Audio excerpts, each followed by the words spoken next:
Olá, professores, mediadores de leitura, quem é apaixonado por literatura infantil, juvenil. Seguimos a nossa conversa sobre livros que me marcaram como escritor, que me ajudaram. São apenas referências mais afetivas do que propriamente sistematizar um longo conhecimento teórico.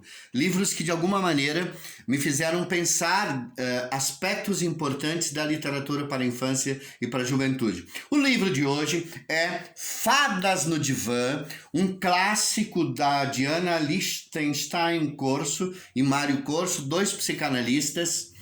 Inclusive o Mário Corso é natural aqui da região de Passo Fundo, onde eu moro, né? Onde nós temos a jornada de literatura de Passo Fundo.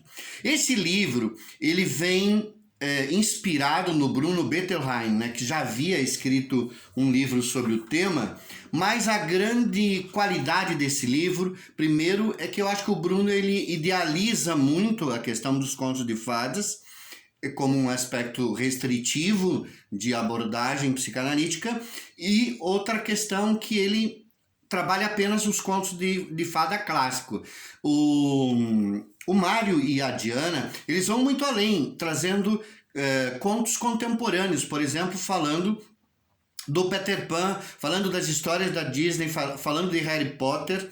E isso faz com que a gente pense que a construção do imaginário da literatura e os nossos grandes conflitos, os nossos arquetipos, ou arquétipos, como dizia o Jung, eles estão sempre em construção. Eles não terminaram nas histórias clássicas, eles continuam sendo formados. E se uma história toca a criança, mexe com a emoção da criança, absolutamente não tenho dúvida de que essa história ela tocou questões essenciais emocionais e psicanalíticas e psicológicas da criança. Então a gente não pode achar que só as histórias clássicas elas são importantes para os conflitos humanos do nosso inconsciente. Né? Qualquer história que toque a criança, que mexa com a emoção da criança, ela traz à tona, como dizia a Yolanda Reis, num livro que eu já apresentei, foi minha primeira apresentação, ela traz à tona monstros para que esses monstros sejam solucionados, sejam digeridos, sejam enfrentados e sejam, sobretudo, vencidos. Então nós não podemos achar que só as histórias clássicas elas são importantes, né? Então uma história contemporânea, como é o caso da história do Harry Potter, que meu filho adora e está lendo, já está no quarto, quinto livro, é porque ele está lendo, porque com certeza essa história está trazendo e mexendo com questões que são importantes para ele, como pré-adolescente. Este livro é muito importante para quem trabalha com contos de fadas, trabalha com contação de história, trabalha em literatura. Até para a gente entender, uma boa parte desse livro trata da gênese dos contos de fadas. Como é que esses contos eram nas suas primeiras versões, como é que eles foram compilados pelos irmãos Grimm, pelo Perrault, como é que o Christian Andersen criou determinados contos que tinham outras formas antes, o que foi acrescentado nesses contos, o que foi tirado dos contos, às vezes são acrescentados, às vezes são tirados. Quando eu trabalhava, falava do Peter Hunt, o Peter Hunt observou uma coisa que o casal Corso aqui também observou, que em geral as histórias antigas, das primitivas para as histórias modernas, há uma perda de conflito e uma suavização dos problemas complexos. Né? Então, muitas vezes, a mãe, que era lá num conto original, agora passa a ser a madrasta, porque talvez a gente pensando que a mãe tendo aquele comportamento seja uma coisa muito grave.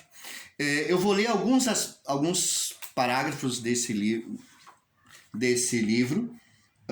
Por exemplo, aqui na introdução diz: não interessa às crianças a fantasia de um paraíso pacificado, sem conflitos. Elas desejam o medo, o prazer do mistério e do desafio, aos quais respondem com a máxima potência de suas fantasias de onipotência. E aqui num outro, numa outra reflexão sobre o bom e o mau uso do conto, dizem Diana e Mário, as coisas ruins patológicas ficam escondidas nos cantinhos escuros da mente, produzindo angústia, medo, agitação e irritabilidade. Mas se essas fantasias encontrarem algum tipo de tradução na narrativa do adulto e no diálogo com a criança, terão o potencial de oferecer alívio, cura e auxiliar no crescimento infantil. Seguem eles na mesma página. Não existem regras que possam tornar algo seguro se a criança cresce num ambiente patogênico, doentio. Por outro lado, uma inibição quanto ao uso da ficção pode empobrecer um ambiente saudável. Coisa maravilhosa isso, dizendo assim. Não há uma receita, né, de que a gente pode tornar seguro um ambiente que é doente para a criança. Mas, com certeza, a gente não levar bons contos de fadas, boa literatura para criança que vive num ambiente, pode empobrecer esse ambiente, né? Ou seja, sempre o conto de fada, a literatura infantil, vem para colaborar com a criança, para que a criança seja um ser humano mais resolvido no mundo com seus conflitos. Então, indicação de hoje, Fadas no Divã, de Diana Lichtenstein Corso e Mário Corso. Ótimas leituras para vocês.